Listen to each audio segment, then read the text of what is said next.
네, 안녕하세요. 런업TV 송PD입니다. 네, 오늘 여러분께 리뷰해드릴 업커밍 앤 뉴 릴리스 러닝화는 바로 뉴발란스의 이에로 버전 9입니다.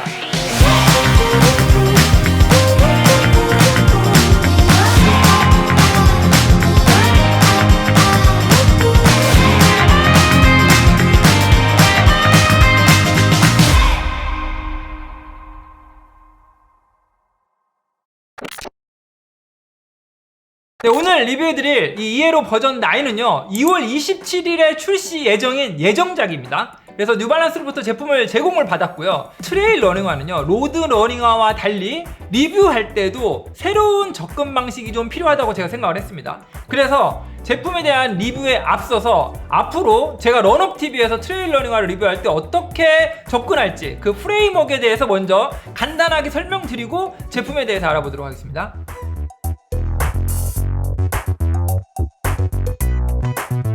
트레일 러닝화는요 여러분 세 가지를 극복해야 돼요. 첫 번째가 지형을 극복을 해야 됩니다. 우리 도심을 중심으로 하는 아주 평탄한 길을 달리는 게 이제 로드 러닝화의 특징이라고 하면 트레일 러닝화는요 이 지형이 굉장히 다양해집니다. 자갈길도 있을 수 있고요, 흙길, 진흙, 웅덩이, 아니면 모래사장, 모든 지형들을 극복할 수 있는 러닝화의 조건을 갖춰야 된다. 그래서 제가 리뷰할 때 이 첫 번째 지형에 대한 극복은 아웃솔에 포커스를 하려고 그래요. 그리고 두 번째 트레일 러닝화가 극복해야 되는 조건, 기후에 대한 극복입니다. 로드 러닝화는 일반적으로 이제 도심에서 달리기 때문에 달리다가 비가 오거나 눈이 오거나 하면 어떻게 하면 되죠? 도망가면 되죠. 아주 쉽게 그 해당 기후를 회피할 수 있어요. 하지만 트레일 러닝은 산이나 들판이나 이런 것들을 달리다가 갑자기 비가 온다거나 눈이 온다거나 뭐 이런 일이 벌어졌을 때 이 기후를 어떻게 극복해야 되냐, 이 역시 트레일 러닝화가 극복해야 되는 조건 중에 하나다. 예를 들면 열대 우림 기후를 달릴 때 우리가 부닥칠 수 있는 장애물들의 조건이 다르고요, 또는 온화한데 아니면 아주 추운 겨울이 있는 곳을 달릴 때 이 장애물들의 조건들이 다 달라지잖아요. 그렇기 때문에 이런 기후에 대한 극복에 있어서는 제가 어퍼를 중심으로 살펴보려고 해요. 그리고 마지막으로 세 번째가 시간에 대한 극복입니다. 이건 또 무슨 얘기냐, 트레일 러닝의 특성 자체가 긴 시간을 달릴 수밖에 없어요. 조금이라도 도심에서 벗어난 곳을 달릴 수밖에 없는 게 이제 트레일 러닝이고, 그러다 보면 산속으로 더 깊이 들어가기도 하고 산 능선을 따라 달리기도 하죠. 그래서 이 시간에 대한 극복이라는 건 오래 달려야 된다. 오래 달릴 수 있는 트레일 러닝화의 조건, 미드솔에 포커스를 하려고 그래요. 얼마나 편안하면서 얼마나 안정감 있게 오랜 시간을 달릴 수 있고 견뎌내줄 수 있는 미드솔의 소재 또는 미드솔의 구조를 가지고 있느냐, 여기에 제가 포커스를 해보려고 합니다. 그래서 요약을 하면 첫 번째가 지형에 대한 극복, 두 번째가 기후에 대한 극복, 그리고 마지막 세 번째가 시간에 대한 극복. 앞으로는 제가 트레일 러닝화를 리뷰할 때 이 순서대로 리뷰를 해드리려고 그래요. 그래서 여러분들도 이 프레임워크를 잘 가지고 계시고 저희 런업TV가 트레일 러닝화를 앞으로 리뷰함에 있어서 그 구조를 잘 따라와 주시기 바랍니다.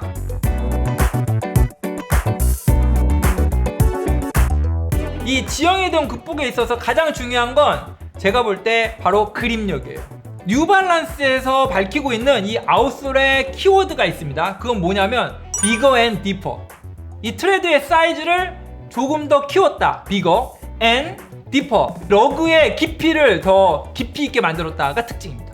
그래서 뉴발란스 이에로 버전 9에 사용된 아웃솔은 비브람의 메가 그립이 사용되어져 있습니다. 특히 이번에 이에로 버전 9이 되면서 이 러그의 트레드 패턴이 바뀌었습니다. 이 전인 이에로 버전 8은 뭐라고 할까, 이게 전문 트레일 러닝화는 아닌 것 같은데 라고 느껴지는 약간 그런 트레이드 패턴을 갖고 있거든요. 그런데 이번에 이에로 버전 9으로 업그레이드가 되면서 이렇게 아주 전문적인 트레일 러닝화의 트레이드 패턴으로 바뀌었다. 그 다음에 이 러그의 깊이가 두꺼워졌어요. 이 두꺼운 러버의 아웃솔이 바닥에 깔려있죠. 이 옐로우로 되어 있는 게 다 러버입니다. 이 러버의 기본적인 베이스의 두께가 1.5mm, 그리고 러그의 깊이가 대략 4.5mm 정도 된다고 하거든요. 그러니까 옆에서 보면은 아웃솔의 높이가 6mm에 달해요.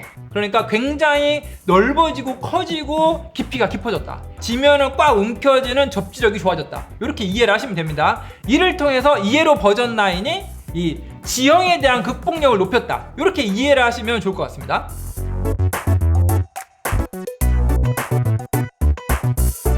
온도 변화에 대한 극복 능력, 이건 어퍼를 통해서 살펴볼 수 있도록 하겠습니다. 결국 브리더빌리티, 통기성이 굉장히 중요한 거죠. 왜냐하면 온도가 아주 떨어질 때도 있고 온도가 올라갈 때도 있잖아요. 그럴 때 얼마나 숨을 쉴 수 있느냐, 어퍼가. 그래서 이번에 이에로 버전 9에 사용된 이 어퍼는 이제 브랜드에서 밝히는 건 클로즈드 메쉬라고 부릅니다. 그래서 이 전작인 이에로 버전 8에 사용되어져 있던 메쉬와 거의 유사해요. 그러니까 통기성 측면에서는 굉장히 유사하다. 그런데 어퍼에 사용되어 있는 이 클로즈드 메쉬의 소재의 견고함, 그 다음에 스트레치의 정도가 조금 달라졌어요. 굉장히 견고하면서도 발등을 잘 잡아주는 소재로 바뀌었다. 두 번째가 트레일 러닝화의 어퍼를 살펴볼 때는 장애물로부터 이 발등, 발가락이 얼마나 보호받을 수 있는지에 대한 기능을 살펴봐야 돼요. 그러니까 잘 보시면 앞에 토어 프로텍션이라고 이렇게 표기가 되어 있어요. 겉으로 볼 때도 이 발가락 부분을 이렇게 코팅을 해가지고 견고하게 잘 이렇게 조직되어 있어요. 그리고 이 안쪽으로 손을 넣어가지고 이렇게 만져보잖아요. 안쪽에 또 다른 부자재로 덧대어져 있습니다. 이 안쪽이. 그래서 2중 3중으로 이 토어 프로텍션에 대해서 이 브랜드가 신경을 쓰고 있다. 그리고 외부의 장애물로부터 이 발을 보호하기 위해서 뒤에 있는 힐 카운터 쪽에도 딱 보시면 코팅되어 있는 것들이 덧대어져 있어요. 그 다음에 이 앞쪽에 토어 프로텍션 뒤쪽으로도 또 다른 아주 얇은 코팅이 되어 있어서 이 안쪽에도 보시면 이렇게 안쪽에도 이렇게 딱 코팅이 되어 있잖아요. 그래서 외부의 어떤 암석이나 파편으로부터 발을 보호할 수 있도록 이렇게 보강이 충분히 설계되어져 있다. 그리고 이 이에로 버전 9의 어퍼에 있어서 또 간과하고 넘어가면 안 되는 게 있는데, 그게 바로 이 발목을 두르는 카라와 이 힐 카운터 부분에 있어서의 이 패딩의 두께예요, 여러분. 굉장히 락다운이 잘 될 수 있도록 이렇게 패딩이 아주 충분히 여유 있게 들어가 있어요. 특히 이 발목 쪽하고 힐 카운터 쪽이 굉장히 견고하게 잘 잡아주면서도 안쪽에 두꺼운 패딩이 들어가져 있다. 이 설포도 개선이 됐습니다. 두께감이 굉장히 두툼해졌어요. 그리고 이 좌우측에서 아주 잘 늘어나는 소재로 이렇게 좌우측을 잘 잡아주고 있습니다. 설포가 발등을 안락하게 덮어줘요. 그리고 이 설포 역시도 통기성이 굉장히 좋게 설계가 되어 있습니다. 두께감이 두꺼움에도 불구하고 통기성이 굉장히 좋은 소재로 이 설포가 이루어져 있다.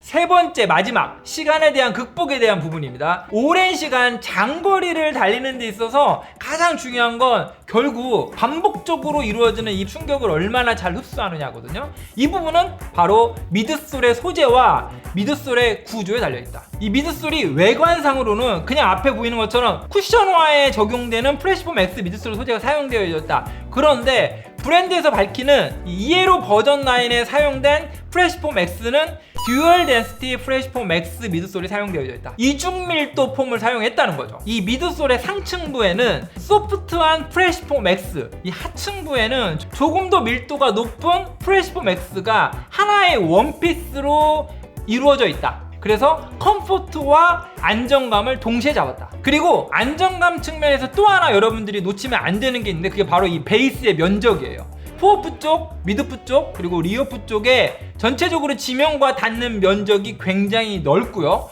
이 러그가 지면과 닿는 면적 자체가 굉장히 넓기 때문에 전체적으로 안정감도 같이 잡고 있다. 이에로 버전 9에 사용된 이 미드솔의 높이는요, 이 리어프 쪽이 42mm, 그리고 포어프 쪽은 38mm, 그래서 오프셋은 4mm입니다. 전작인 이에로 버전 8이 리어프 쪽이 38mm, 그리고 포어프 쪽이 30mm, 그래서 오프셋이 8mm였거든요.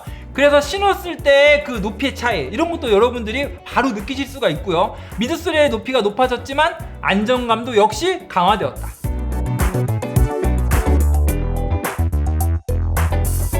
지금까지 설명드렸던 지형에 대한 극복, 그리고 기후에 대한 극복, 시간에 대한 극복, 이 모든 기능이 접목된 뉴발란스의 이에로 버전 9의 중량은 260 사이즈 기준으로 291g입니다.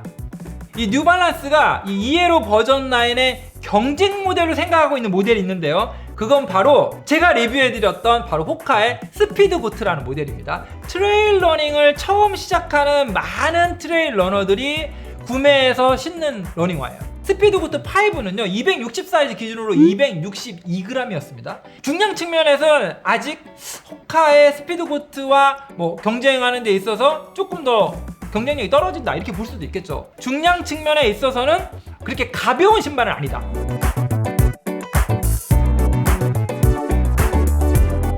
2예로 버전 9에 대해서 말씀드리려면 제가 2예로 버전 8에 대해서 먼저 설명을 드려야 됩니다. 이 입문용으로 우리가 막 20만 후반, 중반, 후반 이렇게 되는 제품들을 신기 조금 부담이 되잖아요. 그래서 제가 굉장히 대중적인 브랜드들 중에 우리가 쉽게 접근할 수 있는 입문용 트레일 러닝화를 계속 찾아다녔어요. 그래서 찾아낸 게 뉴발란스의 2예로 버전 8이었거든요. 그래서 사서 사실은 테스트까지 다 했습니다. 그런데 어떤 문제가 있냐면 일단 국내에 2E 와이드 버전만 수입이 된 거예요. 매장에서는 되게 편하고 좋았어요. 그래서 제가 냉큼 샀죠. 그래서 이거 빨리 리뷰를 올려드려야겠다. 아마들 사시면 굉장히 좋아하실 거야. 왜냐면 가격이 엄청 훌륭하니까. 16만 9천 원이면 여러분 쉽게 접근할 수 있는 가격이긴 하잖아요. 그래서 제가 이제 그때 리뷰를 해드리려고 했는데 결정적으로 제가 리뷰를 못 해드렸던 이유가 뭐냐면 막상 테스트를 하려고 다운힐을 뛰어내려갔더니 이게 어퍼 안에서 발이 너무 노는 거예요. 토 프로텍션 이 앞에 되어 있는 이 부분 있잖아요. 그러니까 내려갈 때마다 그냥 발이 앞쪽으로 쏠려가지고 발가락이 계속 이 앞쪽을 치는데 와 정말 발도 빠지는 줄 알았어요. 두 번째는 아까도 잠깐 설명드렸는데 어퍼에 사용되어져 있던 그 소재 걔가 굉장히 유연하고 스트레치성이 좋았어요. 그러니까 매장에서 신었을 때는 굉장히 편했죠. 다운힐을 막 내려갈 때 안 그래도 토박스 안에서 발이 막 노는데 어퍼의 소재까지 유연하는 데다가 막 스트레치가 좋으니까 어퍼 안에서 발이 계속 움직이는 거예요. 야 이거는 리뷰를 올려서는 안 되겠다. 왜냐면 여러분들이 발볼 뒤로 구매를 하고 싶으셔도 국내에 수입된 게 없잖아요. 제가 그냥 리뷰를 올려드리는 것 자체가 추천으로 오해를 받을 수도 있겠다라는 생각이 들었습니다. 그래서 제가 리뷰를 안 했어요. 그런데 이번에 2예로 버전 9은 국내에 수입될 때 발볼 뒤로 수입이 된다. 착화감에 있어서 딱 신었을 때 역시 이 느낌이었어요. 발볼 뒤로 신으니까 이 어퍼의 소재도 바뀌었잖아요. 스트레치선의 유연함이 조금 더 개선됐다고 말씀드렸죠. 그 어퍼가 발을 아주 잘 잡아줍니다. 제가 계속해서 테스트를 해오던 뉴발란스의 러닝화 바로 그 핏이 바로 나오더라고요. 그리고 두 번째 이 어퍼에 사용된 소재의 이슈도 바로 다 해소가 됐다. 그래서 이 제품을 신고 이 남산 둘레길을 제가 이제 한 바퀴 확 돌았거든요. 결론부터 말씀드리면 역시 발볼, 위스가 D, 미디움으로 변경된 이 2예로 버전 9의 이 어퍼의 핏감은 굉장히 좋았습니다. 이번에 뉴발란스가 계속해서 강조하는 키워드가 있어요. 그게 컴포트예요, 여러분. 그러니까 미드솔이 편안하게 받쳐줘야 된다가 첫 번째고, 두 번째가 어퍼도 편안하게 잡아줘야 된다. 그래서 달릴 때 핏감이 너무 좋았다. 그래서 락다운도 잘 되고 통기성도 좋고 발도 어퍼 안에서 놀지 않는 굉장히 좋은 핏감을 갖게 됐다. 두 번째 제 테스트 포인트는 이 듀얼 덴시티 프레시폼 X가 도대체 어떤 느낌이냐. 산을 막 달릴 때 제 느낌은 뭐였냐면, 이 프레시폼 X는 로드 러닝화에서는 조금 더 물렁한 그런 느낌이 좀 있다는 느낌을 많이 받았었는데, 오히려 프레시폼 X가 이거 트레일 러닝화에 더 잘 맞는데? 라는 느낌이 들 정도였어요. 막 특히 빠르게 내올 때도 충격을 굉장히 잘 흡수를 하더라고요. 결정적으로 달리고 났을 때 느껴지는 이 누적된 피로감이 굉장히 적었어요. 그래서 이제 브랜드에서도 그렇게 얘기를 합니다. 2예로 버전 9은 사실 울트라 러너들이 긴 거리를 달릴 때 신어도 제격이지만 일반적인 트레이닝이나 조깅 또는 트레킹에 사용해도 충분할 정도의 아주 소프트한 쿠션감을 갖고 있다. 그게 바로 이 듀얼 덴시티 프레시폼 X의 느낌인 것 같아요. 제가 신고 달려보니까 무슨 얘기인지 알겠어요. 뛰고 났을 때 보통 제가 이제 신발을 다 풀러가지고 바로 이제 그 전에 신고 있었던 일상화랑 바꿔 신는데, 이 2예로 버전 9을 한 반나절 계속 신고 다녔습니다. 뉴발란스의 2예로 버전 9의 정상 소비자 가격은 18만 9천 원입니다. 이 리뷰를 준비할 때 계속해서 호카의 스피드고트 5 걔가 계속 떠올랐습니다. 그러니 물론 뭐 다른 건 좀 있어요. 왜냐하면 스피드고트 5는 당시에 2E 모델, 그리고 와이드를 신었을 때 굉장히 편했어요. 그런데 오늘 2예로 버전 9의 발볼 D, 그러니까 미디엄을 신었을 때 느낌이 스피드고트 5의 2E를 신었을 때 느낌하고 굉장히 유사했고요. 미드솔의 이 소프트함, 그 다음에 어퍼의 편안함, 어퍼의 핏감, 그리고 또 호카의 스피드고트 5도 20만 5천 원, 6도 20만 5천 원이라고 말씀드렸잖아요. 이에 비해서 2예로 버전 9은 가격이 2만 원 인상됐음에도 불구하고 이제 18만 9천 원이라는 리즈너블한 프라이스로 이제 출시가 될 예정이잖아요. 이런 면을 종합적으로 고려했을 때 오늘 리뷰해드린 이 뉴발란스의 2예로 버전 9은 이 유명한 호카의 스피드고트 시리즈와 비교해서도 충분히 견줄 수 있는 입문용 트레일 러닝화다. 저는 이렇게 정리를 할 수 있을 것 같습니다. 올해 2025년에는 로드러닝화 외에도 다양한 트레일 러닝화 그리고 트레일 러닝 기어들을 리뷰해드리도록 하겠습니다. 관심 갖고 저희 런업TV 지켜봐 주시기 바랍니다. 그러면 저는 다음 주에 더 재밌는 러닝화를 가지고 찾아뵙도록 하겠습니다. 런업 리얼 라이프